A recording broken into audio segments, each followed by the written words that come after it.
네, 안녕하세요. 어디서 오늘부터 파이썬 강의를 하게 된 김수현이라고 합니다. 이 온라인 녹화 강의가 처음이어서 굉장히, 처음에 시작 어색한데요. 점점 익숙해지겠죠. 그래서 그, 저도 사실은 이 파이썬뿐만이 아니라 머신러닝, 딥러닝 이런 분야에 대해서 애초에 학부 때부터 전공한 것은 아니기 때문에 이것을 독학을 하거나 아니면 저도 이제 학교에서도 배우고, 뒤늦게 배웠죠. 제 전공은 경제학이고요. 학부 때도 경제학이고, 대학원도 경제학이거든요. 저도 이제 문송하다 그러잖아요. 문과이기 때문에 컴퓨터나 이런 언어 쪽에서는 아무것도 모르고, 또 그래서 뭔가 생산성이 떨어진다는 의미로 문송하다는 말을 쓰는데, 저도 문송한 상태였죠. 그렇지만 논문을 쓰다 보니, 연구를 하다 보니, 이쪽 분야가 필요해진 거죠. 저는 처음에 머신러닝으로부터 시작을 했고요. 그리고 텍스트 마이닝 쪽을 하고, 이렇게, 연구 범위를 이제 확장을 해 나가다 보니, 기존에 사용하던 언어 또는 패키지보다는 이 파이썬이 훨씬 더 적합하더라고요. 그래서 여러분들도 아마 지금 수강하시는 분들께서 이미 많은 언어들을 쓰셨을 텐데, R이나 매틀랩도 있고요. 혹은 그보다는 좀 더 이제 뭔가 패키지로 사용할 수 있는 스타타나, 그죠? SPSS 이런 종류들 많이 쓰셨을 텐데요. 그러한 언어하고 또 다르게 파이썬이 할 수 있는 기능들이 많이 있어요. 물론 그 기능들을 잘 쓸 수만 있으면 거의 우리가 이제 조금 배우기 어려운 언어들 있죠. C나 이런 쪽에서만 구현할 수 있는 것들을 파이썬에서 굉장히 쉽게 구현할 수 있다라는 것이고요.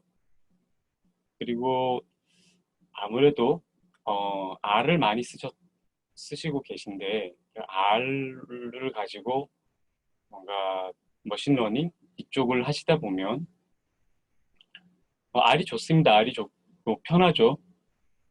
그런데 뭔가 비정형 데이터를 써야겠다라고 했을 때는 R이 한계가 있어요. 그리고 이미 사람들이 많이 파이썬으로 넘어왔기 때문에 이 파이썬 쪽에서 개발되고 있는 그런 라이브러리하고 R의 R의 라이브러리 또는 패키지라고 하죠. R에서는 그 패키지하고 업데이트되는 속도 그리고 기능이 업데이트되는 정도가 다르기 때문에 결국은 R을 쓰시다가 파이썬을 새로 배우시더라고요. 그래서 혹시 기존에 R이나 매틀랩을 많이 쓰지 않으신 수강생들이시라면 지금 파이썬을 시작하는 것이 굉장히 저는 좋은 기회인 것 같고요. R, 매틀랩을 아주 헤비하게 쓰시던 분들도 이 기회에 파이썬을 이제 배우고 파이썬을 좀 익히면 오히려 R보다도 혹은 매틀랩보다 훨씬 편하다. 편한 동시에 굉장히 기능이 좋다. 많은 것들을 쉽게 할 수 있다라는 것을 아시게 될 거예요. 그렇고 제가 여기 이 문장을 지금 화면은 보이시겠죠? 이 문장을 제가 어디서 캡처해 왔는데 여러분들 파이썬을 수강하시더라도 그리고 연습을 하시더라도 실제로 뭔가 연구를 하시거나 실무를 하실 때 이것이 완벽하진 않아요. 그러니까 내가 배우더라도 후에 잊어버리는 게 있고요. 그리고 여기서 다루는 게 파이썬의 모든 걸 다루지 못하거든요. 왜냐면 파이썬은 범위가 굉장히 넓어요. 오히려 사회과학 쪽보다는 공학 쪽에서 많이 쓰이고 있고 그러다 보니 공학 쪽에서 사용되는 그런 라이브러리들이 많거든요.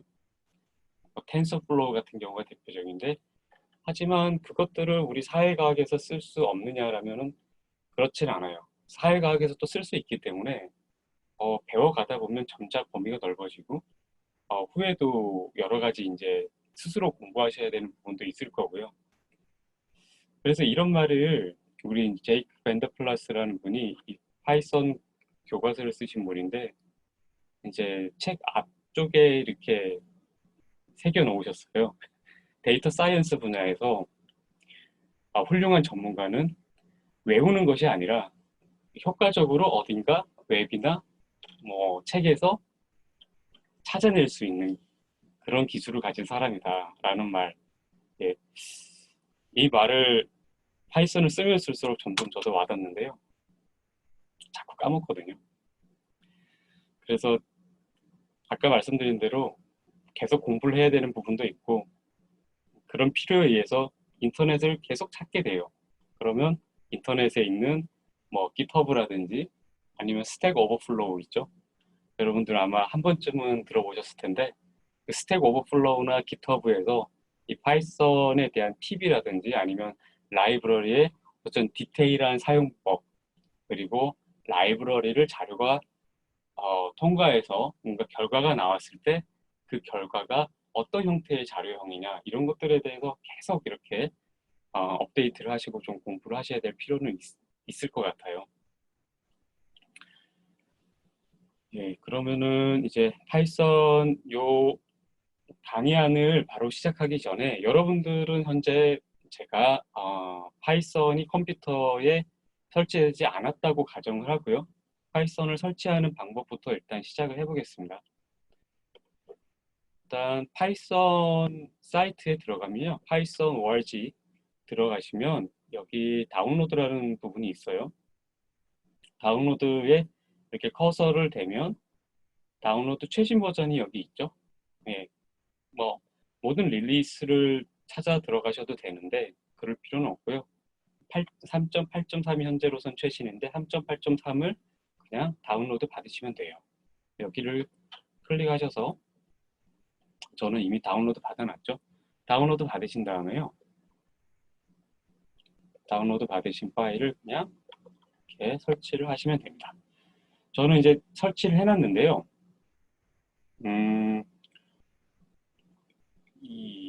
예, 여러분들께 보여드리고 싶은 부분이 하나 있었는데 그것을 보여드리려니 여기 화면에 뜨지가 않네요. 제가 나중에 기회가 되면 그 화면만 캡처해서 여러분들한테 전달을 해드릴게요. 처음 설치하는 화면에 파이썬 3.8을 패스에 포함시킬까요? 하는 그런 물음이 나오는데 거기에 클릭을 해주시는 게 좋아요. 그렇지 않으면 패스를 찾아 들어가야 될 경우도 발생을 하거든요. 예, 그거는 그렇게 제가 한번 캡처해서 보내드리는 걸로 이렇게 하고요. 그리고 파이썬을 여러분들 지금 이제 설치를 하고 계실 텐데 설치를 하는 시간은 길지 않아요. 설치하는 시간은 길지 않고 뭐 한 3분 정도면 설치가 될 거고요. 파이썬을 설치하시고 나면 여러분들 여기서 키보드에서 파이썬이 설치가 다 됐다고 하면 거기서 파이썬을 바로 실행하지 마시고요. 키보드에서 윈도우 키 있죠? 윈도우 키 보이시나요? 여기죠, 여기. 이쪽이에요. 네, 여기 윈도우 그림 있는 윈도우 키 누르시고 윈도우 키하고 동시에 X를 눌러보시면요. X를 눌러보시면 왼쪽에 이렇게 창이 하나 뜨죠. 거기에 윈도우 파워쉘이라는 게 있어요. 파워쉘이고 옆에 이제 관리자라고 이렇게 되어 있죠. 요거를 실행을 시키셔요. 시키시면 뭐 실행시키겠습니까? 이런 것이 나오고 파워쉘이 실행이 되는데요. 이 파워쉘을 실행하는 이유는 우리가 여러분들 그 터미널이라든지 아니면은 명령 프롬프트 있죠? 윈도우에 예, 그거하고 같은 기능인데 다만 다른 거는 관리자의 이제 관리자 자격으로 이것을 오픈할 수가 있어요. 관리자 자격이 우리가 왜 필요하냐? 예, 그래서 이제 컴퓨터 쪽으로 들어가는데 파이썬 라이브러리를 설치를 하다 보면 관리자 기능을 필요로 할 때가 있거든요. 그러면 그때마다 설치가 오류가 나거나 아니면 관리자의 그런 이제 뭐죠? 권한으로서 허용해줘야 되는 그런 이제 복잡한 과정들이 있는데 그것들을 한 번에 이렇게 쉽게 예, 그냥 관리자 기능으로 파워쉘을 띄워서 명령어를 실행을 시키면 뭐 관리자가로서 허락을 하겠습니까? 뭐 이런 것들이 필요가 없게 돼요. 그래서 이 파워쉘을 어드미니스트레이터로 띄우고 여기서 바로 뭔가 파이썬 관련된 라이브러리를 설치를 하는 거죠. 그래서 여러분들 이것을 이제 파워쉘을 띄웠으면 일단 루트 디렉토리 이렇게 들어가죠. 루트로 들어가서 PIP를 실행을 해보세요. PIP는 파이썬의 패키지 관리자거든요. PIP는 뭐 파이썬 인스톨레이션 패키지, 뭐 파이썬 뭐 pip 인스톨스 패키지 뭐 이런 식으로 그 여러 가지 이 뭐 말들이 있더라고요. pip이 뭐의 약자인가 뭐 그런 거는 신경 쓰지 마시고 그냥 pip이라고 치면 이런 뭐 복잡한 말들이 쭉 뜨는데요. 파이썬 라이브러리는 무조건 pip을 통해서 설치를 하시는 게 나중에 언인스톨 할 때도 혹은 업그레이드 할 때도 편해요. 물론 뒤에 가면 다른 방법도 말씀을 드릴 텐데 여러분들이 취사 선택할 수 있지만 저는 이 pip으로 인스톨레이션을 권하거든요. 그래서 pip install jupyter lab 이렇게 치시면요. 이게 jupyter lab이라는 라이브러리를 설치를 하라는 그런 명령어예요.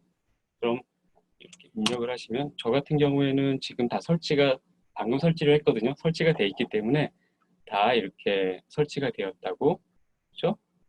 다 설치가 되었다고 이렇게 뜨는데 아마 여러분들은 지금 실행을 시키시면 한 5분 정도 이 라이브러리를 인스톨 할 거예요. 인스톨을 하시고 나면 이제 수업 준비가 다 끝났다라고 할 수 있겠습니다. 이렇게 설치를 하시고요. 설치가 되셨으면 화면에 주피터 랩 방금 설치를 한 그 주피터 랩을 한번 띄워보죠. 저는 지금 주피터 랩을 지금 띄워서 여러분들께 화면을 보여드리고 있었는데 저도 종료를 하고요. 종료를 하면은 이렇게 커널이 닫힙니다. 예, 커널 뒤에 가서 다시 말씀을 드릴게요. 종료가 되고 그리고 일단 주피터 랩을 닫고요.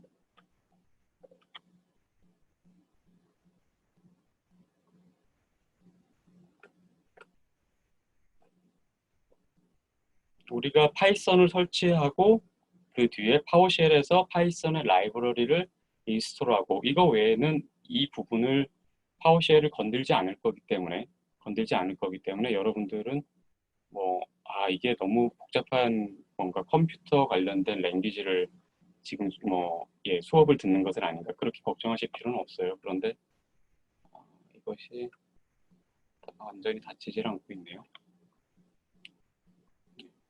팁을 알려드리면 이 파워쉘은 여러 개를 동시에 띄울 수가 있어요. 그렇기 때문에 자, 이 부분을 닫고요. 아까 주피터 랩을 설치하던 그 화면, 그 파워쉘로 돌아와서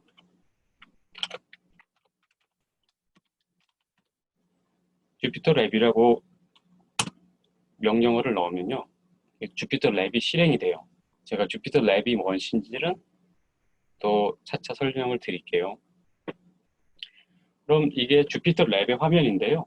이 화면의 왼쪽에 저희가 찾고자 하는 파일을 찾아갈 수 있게 이렇게 디렉토리가 파일 관리자처럼 이렇게 떠 있죠.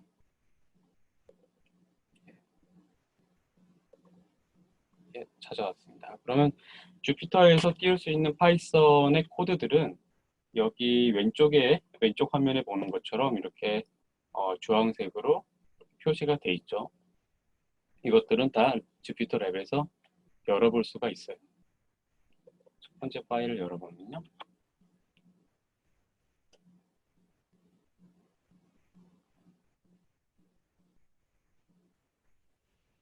시간이 됐습니다. 자, 그렇게 파일을 열었더니 방금 전 여러분들께 보여드렸던 그 강의안이 나오고 있죠.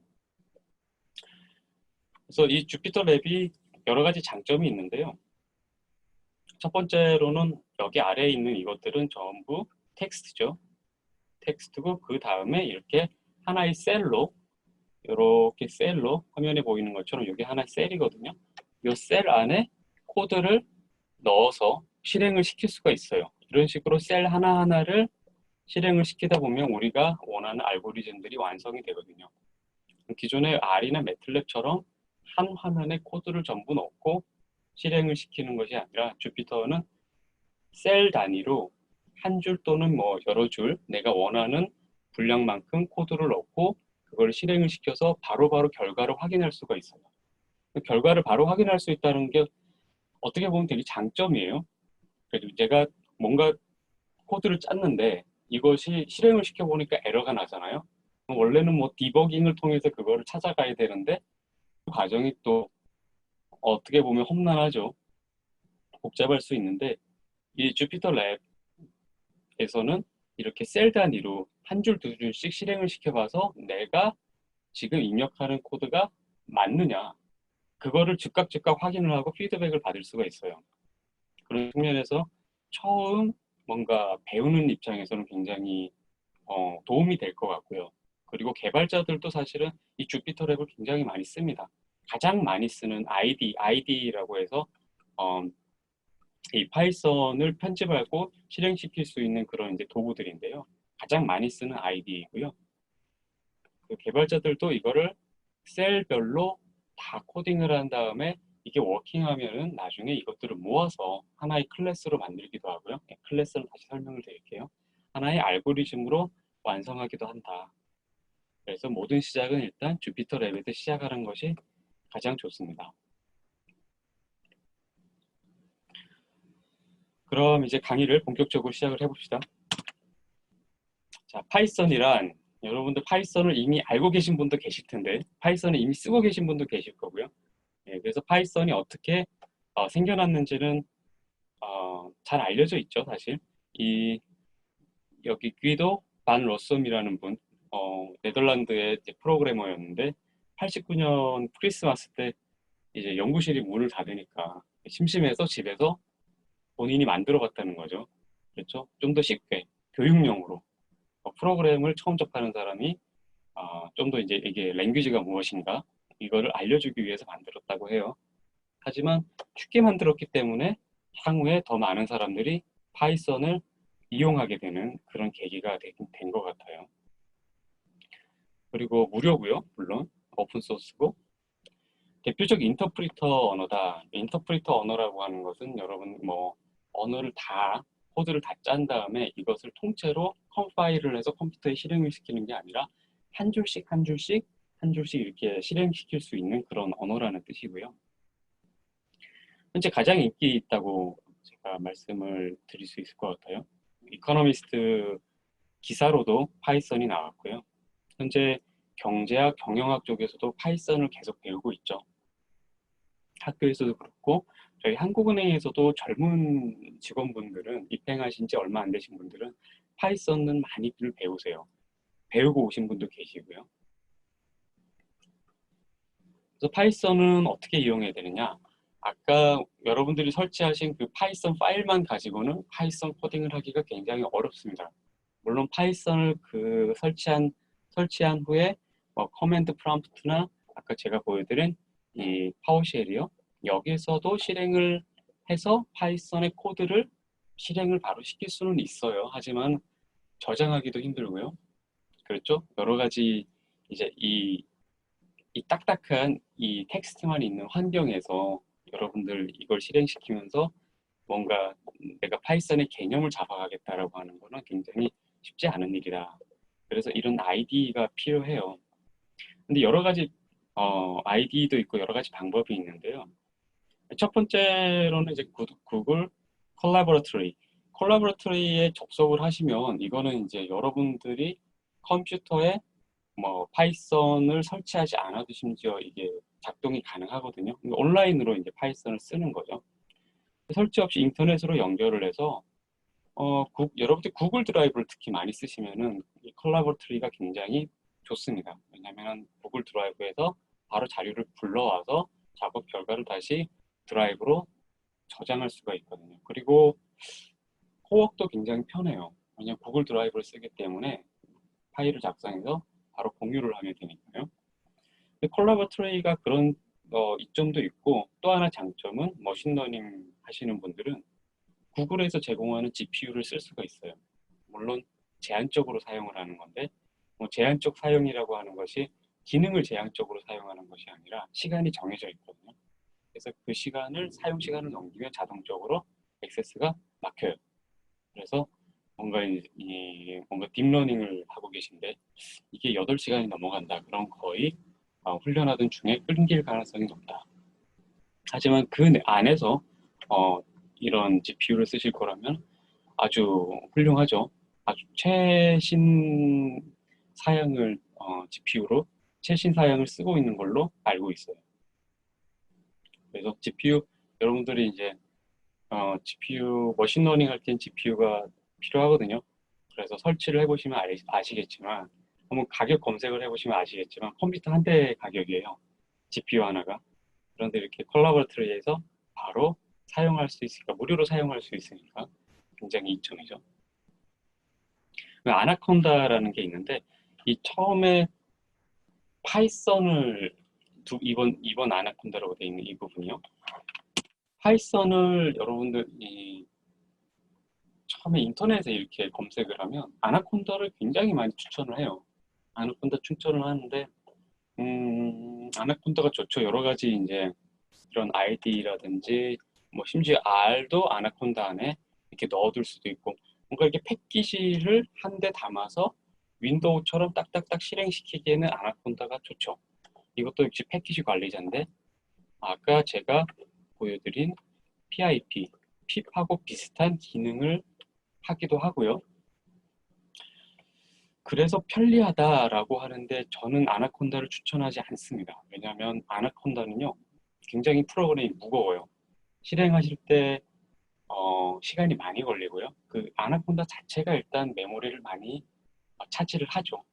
그리고 마치 윈도우나 마찬가지예요. 윈도우 자체가 많은 메모리를 차지하고 있잖아요. 그것처럼 아나콘다도 차지하고 있고요. 그리고 문법이 패키지를 인스톨할 때 문법이 조금 다릅니다. 아까 말씀드린 그런 PIP가 아니라 콘다 인스톨 이렇게 가거든요.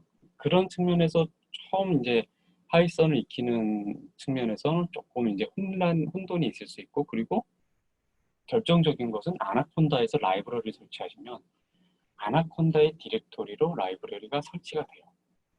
네, 이것은 나중에 큰 문제를 일으킬 수도 있거든요.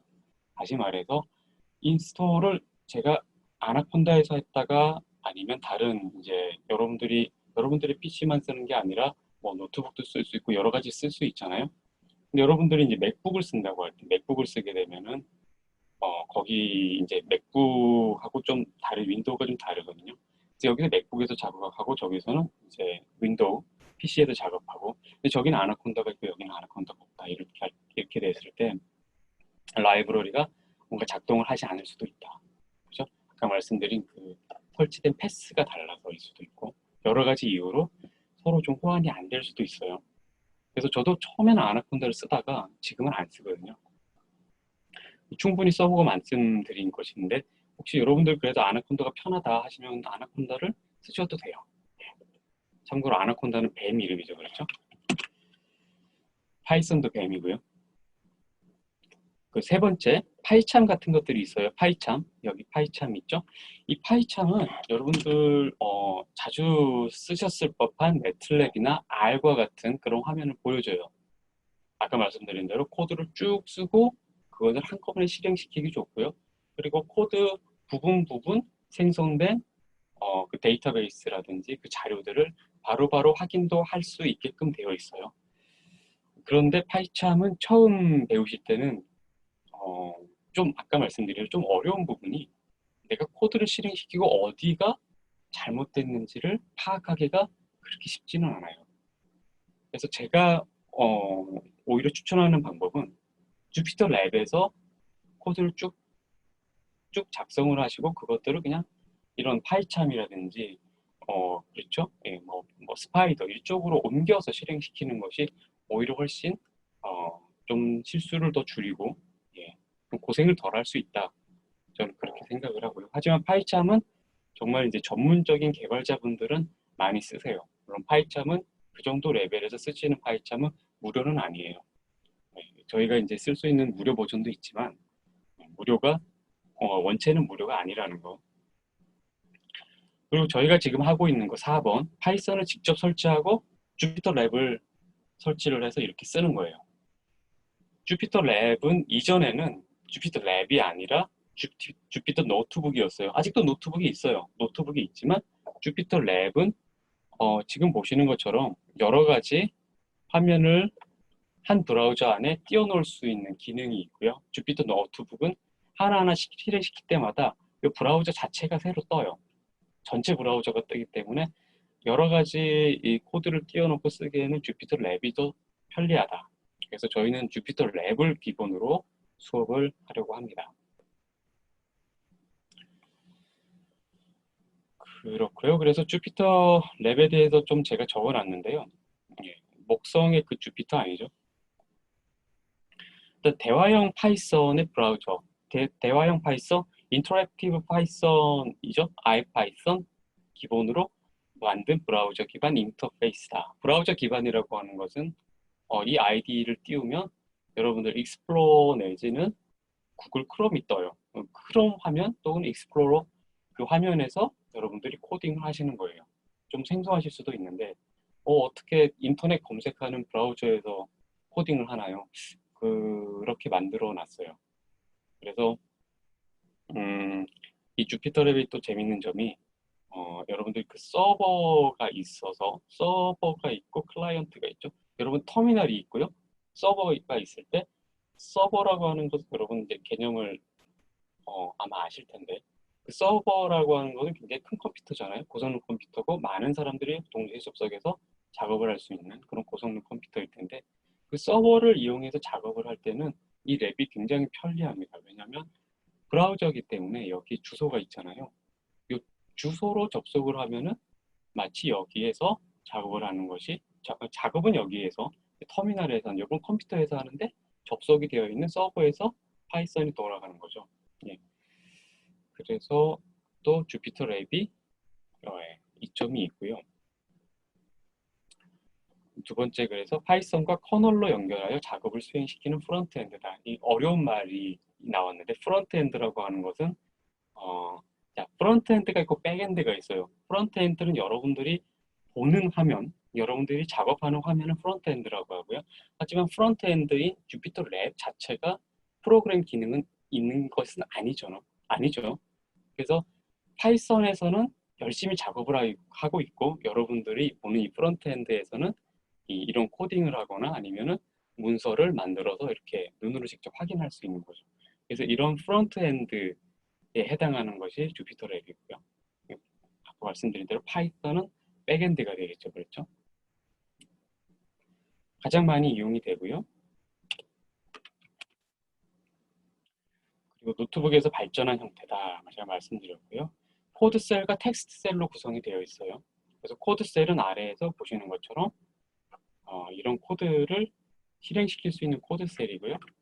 지금 제가 여러분들 앞에서 강의하고 있는 이 부분은 텍스트셀이에요.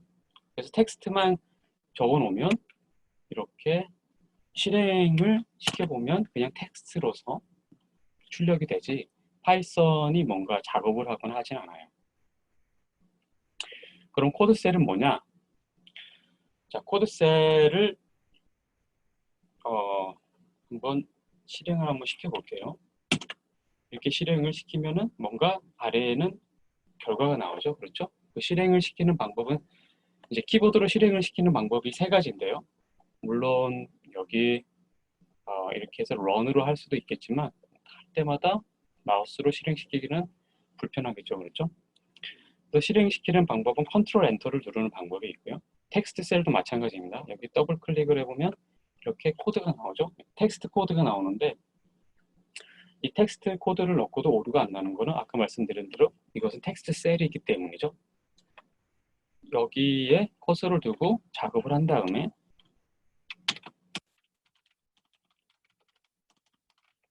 이렇게 쓰고 수업 중이죠. 강의 중이라고 합시다. 강의 중 이렇게 쓰고 컨트롤 엔터를 누르면 되고요. 그럼 실행이 돼서 결과가 뜨죠. 그렇지 않고 Shift 엔터를 눌러도 돼요. 그러면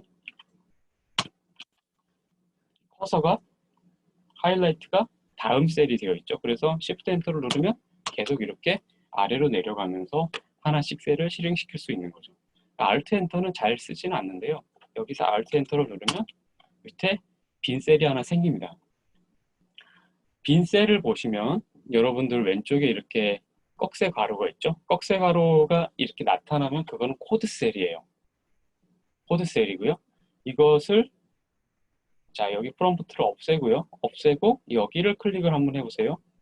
그죠? 여기를 클릭하면 프롬프트가 깜빡깜빡거리고 왼쪽을 클릭을 하면 깜빡거리던 프롬프트가 없어지죠. 이 상태에서 키보드에 M자를 누르면 이것은 마크다운, 그렇죠? 텍스트 셀이 돼요. 여기에는 텍스트를 작성하시면 됩니다. 그러면 텍스트가 그대로 남게 되죠. 또 하나 방법은 여기 위에 주피터 랩 위에 보시면 마크다운이라고 써 있죠. 이것을 코드로 바꾸면 이렇게 코드 셀로 다시 변합니다. 그렇죠? 마크다운으로 바꿔보고요. 이렇게 우리가 작성해 본 셀을 그럼 한번 지워보죠. 이제는 이 부분은 보여주기 위해서 작성한 거니까 한번 지워보겠습니다. 지울 때는 키보드에 D 있죠? D를 2번 빠르게 누르시면 지워져요. 그렇죠? 뒤에도 코드 셀들도 마찬가지고요. 이것들도 D를 2번 누르면 지워집니다. 그리고 이렇게 커서가 액티베이트 되지 않는 이 셀 전체를 이렇게 하이라이트 하고 있는 상태에서 C를 누르고요. 다음에 V를 누르면 컨트롤 C, 컨트롤 V 하는 것처럼 복사, 붙임 이것이 되죠. 컨트롤 누를 필요는 없어요. 이 셀 전체를 하이라이트 한 상태에서 C와 V 누르면 됩니다. 그럼 지워보고요. 그럼 컨트롤 X, 컨트롤 V도 되겠죠. 그렇죠? 그럼 X하고 X 하면 없어졌죠. V를 누르면 다시 붙고요. 워드 프로세서 쓰는 것 같죠? 자, 그리고 텍스트 셀 보시면 텍스트 셀이 위로 올라가야 되는데 텍스트 셀은 여러 가지 텍스트와 수식을 입력할 수가 있습니다. 여기서 이제 입력되는 텍스트는 나중에 여러분들이 문서로 워드 프로세서처럼 문서로 편집도 할 수가 있고 심지어 책을 출판할 수도 있어요. 책을 출판할 때는 물론 여기에 이제 익스텐션을 설치를 해야 되는데 그렇게 책을 원고를 작성해서 출판된 책들이 많이 있죠. 파이썬 관련된 책들은 그렇게 해서 많이 출판들이 돼 있어요. 그리고 심지어 레이텍 있죠. 레이텍 문서도 여기서 작성을 할 수가 있다. 그렇죠? 이런 식으로 레이텍 문법이죠. 레이텍 문법 그대로 적어주면은 이렇게 레이텍처럼 수식이 나타나는 거죠. 그렇죠? 여기도 마찬가지고요. 이렇게 레이텍에 이게 레이텍 코드죠. 그렇죠? 그대로 오려다가 붙이면은 만들어주는 거죠. 똑같이 레이텍하고 같은 결과물을 표시를 해줍니다. 이렇게 해서 여기까지는 뭐 파이썬의 개념하고 그리고 주피터 랩을 사용하는 것들에 대해서 개략적으로 말씀을 드렸는데 시간이 많이 갔네요. 그러면 일단 파이썬의 객체 지향 언어로서의 특징 이 부분까지만 하고 그리고 잠시 쉬었다가 하시죠. 자, 파이썬은요 객체 지향 언어예요. 객체 지향 언어가 무슨 말이냐? 저희 문과들은 뭔가 객체 지향 이렇게 어려운 말이 나오면 일단 하기 싫어지죠. 저도 그랬었어요. 근데 객체 지향 언어가 뭔지 알아야겠더라고요. 파이썬을 쓰다 보니까 R이나 매틀랩하고 너무 달라요. 뒤에 보시면 아시겠지만 자 영어도 자 주어가 있고 동사가 있고 목적어가 있고 그렇게 되잖아요. 문법이 그렇잖아요. 그런데 기존의 매틀랩 R도 그런 문법이 있어요. 그러니까 주어, 동사, 목적어가 있어요. 이것을 이제 우리 컴퓨터 언어에서 비유를 하면 뭔가 우리가 정의하고자 하는 변수가 여기 제일 왼쪽에 있고, 그렇죠? 제일 왼쪽에 있고, 그 다음에 이퀄이 있고요. 혹은 뭐 화살표가 들어가겠죠? R에서는 이퀄이 있고, 그리고 함수가 나와요. 펑션, 함수가 나오고, 함수 가로 안에 뭔가 우리가 작업하고자 하는 목적물, 데이터가 들어가는 거죠. 그렇죠? 이런 문법인데 이것이 객체지향 언어에서는 완전히 달라져요. 물론 그렇게도 쓸 수 있지만 그렇게 파이썬을 코딩하는 사람은 하수입니다. 네, 하수란 말을 굳이 쓰는 이유는 하지 말란 얘기죠. 그렇죠? 굉장히 불편하게 파이썬을 쓰는 거예요. 파이썬을 쓰고자 하는 이유가 익숙해지면 굉장히 편해서 쓰는 거거든요. 편한 동시에 굉장히 기능이 많아요. 그런데 기존과 같이 주어, 동사, 목적어 이렇게 놓고 쓰게 되면은 예, 파이썬을 굳이 쓸 필요가 없죠. 그냥 R이나 매틀랩을 쓰면 돼요. 근데 객체지향 언어는요. 주어가 여기 있고 동사가 있는데 목적어도 그냥 주어예요. 그렇죠? 이것이 왜 의미가 있느냐? 뒤에 가서 자세하게 말씀을 드릴 텐데요. 이게 주어가 하나 있어요. 혹은 목적어, 동시에 목적어이기도 하죠. 이것에 대해서 여러 가지, 여러 가지 작업들을 그냥 뭐랄까요? 그냥 한 문장으로 그냥 계속 이렇게 작업을 할 수도 있고요. 혹은 여러 작업들을 붙여 할 수가 있어요. 왜냐하면 주어 자체가 목적어이기 때문에 목적어를 따로 설정해 줄 필요가 없거든요. 예, 그거 아주 나중에는 편해요. 그래서 그렇게 할 수 있는 것들이 객체 지향 언어예요. 그래서 요 주어, 동시에 목적어 되는 요 놈을 우리는 객체라고 불러요. object. 그렇죠? 이 object에다가 계속 동사를 붙이면 뭔가 작업이 짜잔하고 끝납니다. 여러분들 뒤에 이제 뭐 머신러닝도 하시고 할 텐데 그것도 굉장히 간단한 코드로 끝나요. 그렇다는 거. 그런데 객체지향 언어로서 뭔가 우리가 좀 알고 넘어가야 될 그런 개념들이 있는데 그것이 요 세 가지거든요. 첫 번째가 클래스고요. 두 번째가 인스턴스 그리고 메서드예요. 그 처음 듣는 이제 용어들일 것 같은데요. 하지만 뒤에 가서도 계속 제가 얘기를 할 거예요. 클래스가 뭐냐? 클래스는요. 쉽게 얘기하면 함수 덩어리죠. 함수를 여러 개 한데 모아놓은 거예요. 그런데 이 함수가 어떤 기능이 있어야 클래스라고 하느냐? 그냥 함수만 모아놓으면 그냥 함수가 되는데요. 그래서 클래스는 복제가 가능해요. 자기 자신을 계속 복제할 수 있어요. 뭘로 복제를 하느냐? 여기 밑에 있는 인스턴스로 복제를 해요. 인스턴스는 뭐냐? 인스턴스는요. 우리가 분석하고자 하는 데이터 혹은 변수 그 자체가 인스턴스예요. 혹은 우리가 작업을 한 결과물 그것이 인스턴스거든요. 이 인스턴스가 제일 중요해요. 왜냐하면 이 클래스로부터 생성된 것인데 클래스는 어떤 속성이 없어요. 안에 데이터도 없고 아무것도 없고 함수만 들어있지만 이것으로부터 생성된 인스턴스는 데이터가 들어있어요. 데이터가 들어있는 동시에 클래스에 있는 모든 함수들을 다 가지고 와요. 그래서 겉보기에는 그냥 데이터인데 이 자체가 모든 함수들이 다 붙어 있어요. 이 데이터에. 그것이 인스턴스거든요. 그래서 제가 여기에 예시를 들어놓은 것이 게임 캐릭터 생성이다라고 되어 있는 게 자, 기존에 우리가 R이나 매틀랩에서 변수를 하나 생성을 하죠. 뭐 빈 매트릭스라도 하나 생성을 하면 그거는 그냥 변수거든요. 변수 끝. 예를 들어서 이제 여러분들 게임을 좋아하시는지 모르겠는데 저는 안 한 지 한 10년 됐지만 그 게임 속에서요. 여러분들이 게임 캐릭터를 생성한다고 생각을 해보세요. 뭐 온라인 게임이든 뭐든지 간에 게임 캐릭터를 생성을 하면 그 캐릭터가 그림만 딱 생성이 되는 게 아니잖아요. 그 그림만 생성이 되는 거는 기존 언어들이에요. 기존 언어들은 그림만 생성되고 끝이에요. 거기에서 그림이 어떻게 움직일 것인가는 여러분들이 일일이 펑션으로 다 작업을 해줘야 되는 거죠. 앞으로 가고 옆으로 가고 가서 뭐 무기를 짚고 이런 식으로 하나하나 명령어를 해줘야 되는 거예요. 하지만 객체 지향 언어에서 게임 캐릭터 이 인스턴스가 하나 생성이 되면 겉보기에는 그림 같지만 이 캐릭터 안에는 이 캐릭터의 능력치가 일단 레벨 1으로 생성이 되잖아요. 그렇죠? 그것을 이 캐릭터의 속성이라고 해요. 어트리뷰트라고 하는데 그거는 그렇게 중요한 건 아니고 문제는 이 캐릭터가 어떤 능력이 있느냐라는 거죠. 어떤 기능을 할 줄 아는 거. 그 기능들 뭐 적을 만나서 싸운다든지 가서 물건을 짓는다든지 사람들을 만나서 대화를 한다든지 이런 기능들을 다 가지고 있어요.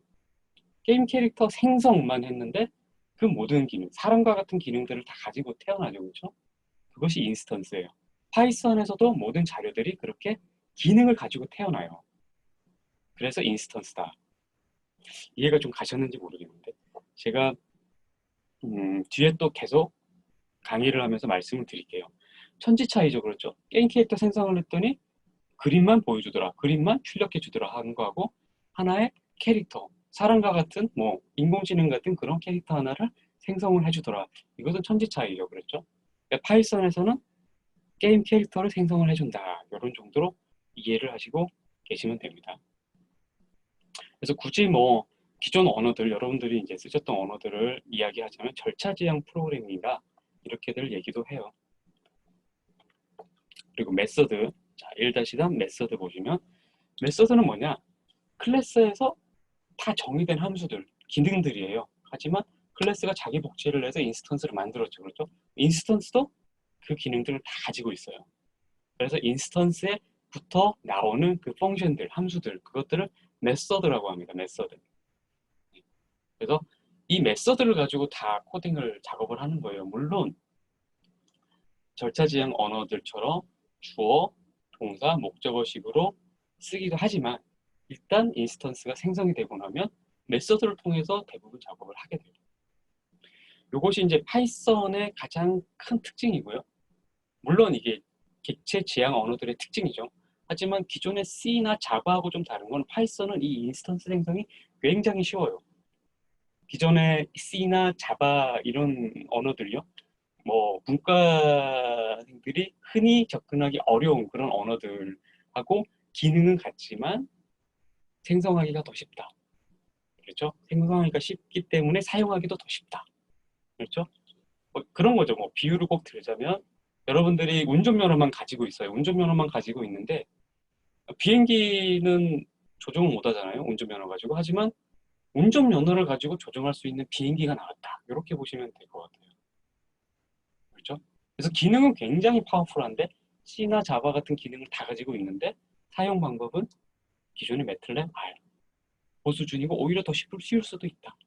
그런 거죠. 그렇죠? 그래서 운전면허증 뭐 2급 뭐죠? 오토 2종 요거만 가지고도 비행기를 조종할 수 있다. 그러면은 아주 매력적인 비행기가 되겠죠. 그렇죠? 파이썬은 그래서 이점이 있다.